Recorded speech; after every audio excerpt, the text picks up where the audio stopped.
There is one big, huge, ginormous barrier to you living a creative life. And that is you. Me. Us. Ourselves. Let's take a look.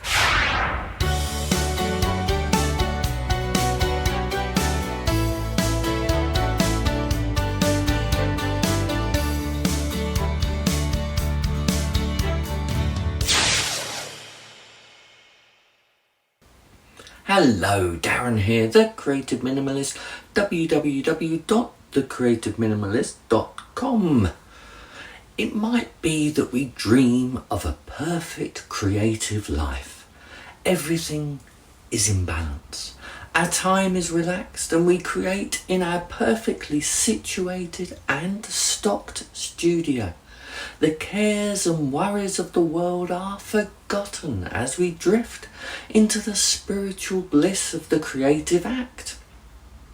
Our art is created with the ease of a seasoned professional, a YouTube influencer's filtered perfection, with angels and fairies singing and making music in accompaniment. Paintings, stories, music, and so on are created without a care in the world, even if our art is a social comment on that world. Our art is on a level above and beyond. However, that is far too often an idealised dream. More likely, our art is fitted in when it can be, created in any spare time and space that we can find, and is often left unfinished as the cares of the world impinge on the creative act in a destructive way. And, as I have said, the reason we struggle with creativity or making art is us. You and me. We are the ones to blame. Now, there are other reasons and other videos will, I am sure, look at them. But we can take responsibility for ourselves and our creativity. We can and do something about it. You can. I can. This year, I've been working toward a big creative project, soon to be shared, and more on that very soon. And I have learned that there are at least 3 areas that I affect my art, where I am to blame, but also where I can fix things. Firstly, time. The vast majority of us do more than just make art. Family, friends, day jobs, night jobs, errands, pets, health, and so on all demand our time. Our health depends on sleep and not doing more than we can physically and mentally manage.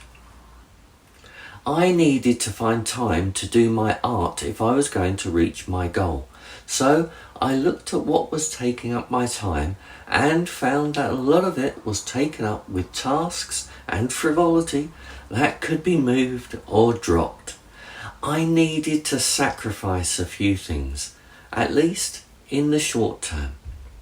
Although I haven't missed them. See you, binge drama. We still need downtime, but I have found I had a little too much. I was able to find some time to create. What can you find? Another thing I did was set the alarm. A few extra minutes to my day and bury some tasks there. We can find time. It may not be much, but it is there. Secondly, resources. Another way we tell ourselves we can't make art is because we don't have the right resources. I can't release an album of music because I don't have a digital audio workstation. I can't write a book because I don't have a word processor. I can't paint that picture of the ocean because I don't have oils and canvas. However, we do quite often have enough to start, the basics. Even if we only have a pen or pencil or paper, even scrap paper, we can start. Start with what you have. Begin to save toward other resources you need. work some extra hours, or beg, or borrow. Don't steal. Stealing is bad, okay? Borrowing or even gifting from our friends and family is easier if they see our determination and what we have achieved with what we have. I spent years waiting for the right equipment, getting this and that, waiting for my perfect studio, but I have found that the true creative work has grown when I have simplified and pared back this year. Surprise yourself with what you have. Finally, and thirdly, the inner critic. This is our own personal creativity killer.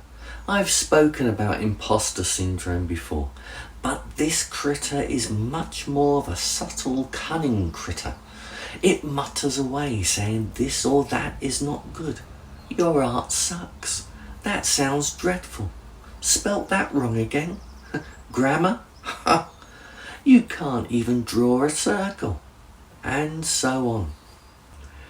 This year I have really been working on mixing music.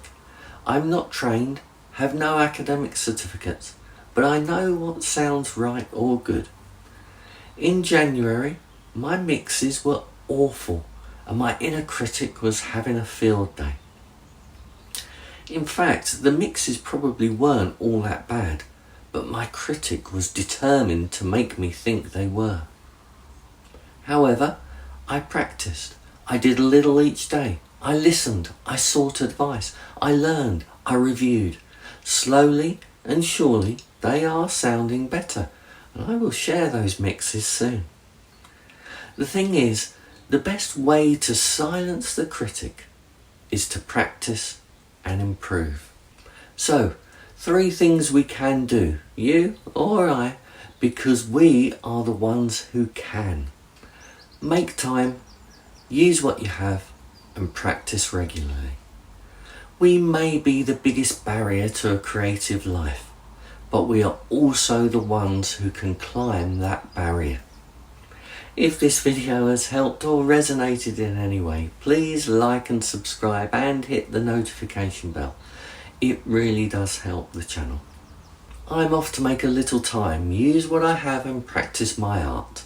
May you do the same too. Stay safe and well, and I'll see you soon.